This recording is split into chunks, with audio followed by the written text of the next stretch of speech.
We are slowly but surely getting close to the end of this chapter, as we just need to polish the arm of our character. It's gonna be very easy because we will deal with the arms as a simple overlapping motion, animating the shoulders in reaction to the torso, the arm in reaction to the shoulders, and the forearm, hands, and fingers in reaction of their parents in the chain. To polish the shoulder, I prefer to hide the arms. They bring a lot of motion to the screen and that could be distracting. As usual, for most of our forward kinematic controllers, I will start with the rotation. The X rotation channel drives the rotation that goes up and down on the shoulders, while the Z rotation drives the forward and backward motion of the shoulder. We will then slightly adjust the Y rotation curve, but without that much amplitude, because if you remember, in the rotation video, I explained that if we go too far with this third axis, we may encounter gimbal lock. Here I'm starting with the X rotation curve that drives the up and down motion of the shoulder. Editing those curves will be pretty straightforward as we are animating the shoulders in reaction to the torso motion. Whenever the torso is raising, I will lower the shoulder, and whenever the torso is falling, I will raise the shoulder. And we need to bring extra contrast on the extremes. When we're polishing the chest, for the up and down motion, we generally mirrored or repeat the cycle over 16 frames.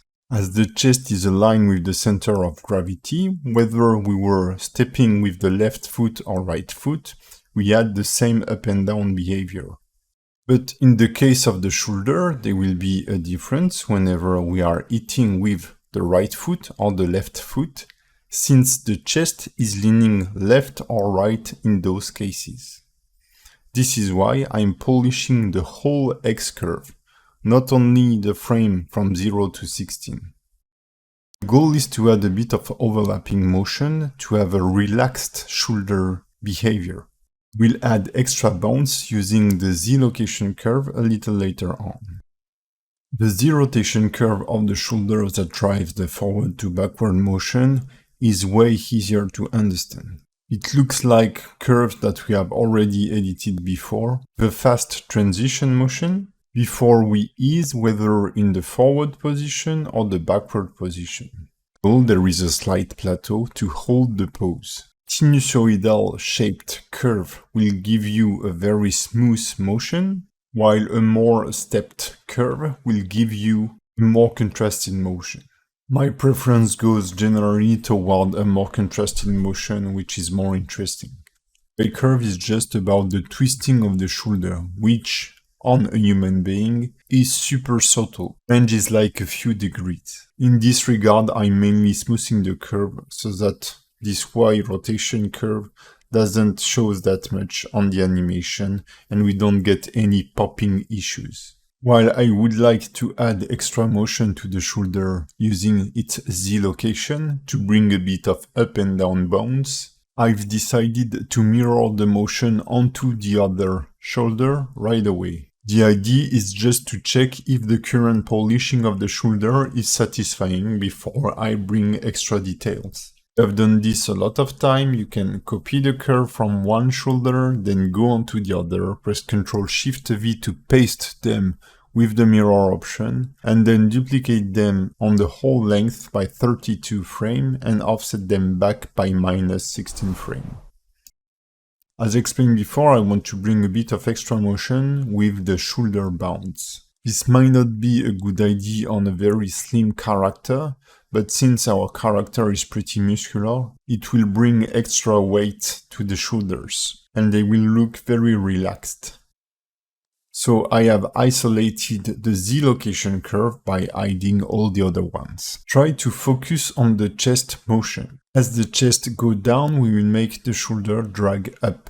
There is a lot of compression or impact on the chest on frame 4. So I'm hitting the lowest position for the shoulder 2 frames later on frame 6.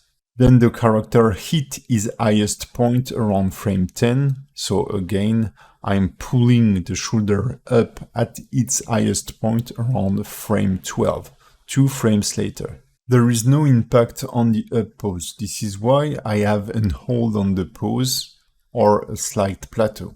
The shoulder hits its extreme high pose around frame 12 and then it drags as the body is going down, so it's keeping its up pose a bit. While the lowest and fast change in the curve on frame 6 and 22 mark the impact after the contacting frame. Again, our curve doesn't perfectly repeat along 16 frame, since the torso is leaning left or right during those 32 frames. So as the torso is leaning to the right of the character, I'm favorizing the up pose of the left shoulder. Once I feel like I've reached a satisfying motion for the shoulder, I've run a strength test. So basically, I will increase or decrease the scale of the current curve and see how it looks. It will increase or decrease the up and down motion of the shoulder and make it more or less noticeable. To do so, we will need to use the 2D cursor as a pivot point. So I will first position it properly by going into the View tab and setting its Y value to 0. Then in the pivot point selection, I will select the 2D cursor as being the pivot point. With all the control points selected, I can press S to scale and Y to constrain the scaling along the Y-axis of the curve. Increasing the Y scale will increase the amplitude of the motion and make it more noticeable. Decreasing it will make it more subtle. What I advise you is to scale the curve while playing the animation. This way you can have a real-time feedback that generally feels better than modifying the curve and then playing the motion. Once I'm happy with the result, I will mirror the curve onto the other shoulder. Don't forget to check your motion from every angle. For the up and down motion, we can clearly see it from the back view of the character. It's great to make this up and down motion noticeable. Don't overdo it though. In the next video, we are going to polish the arm for arms and hands.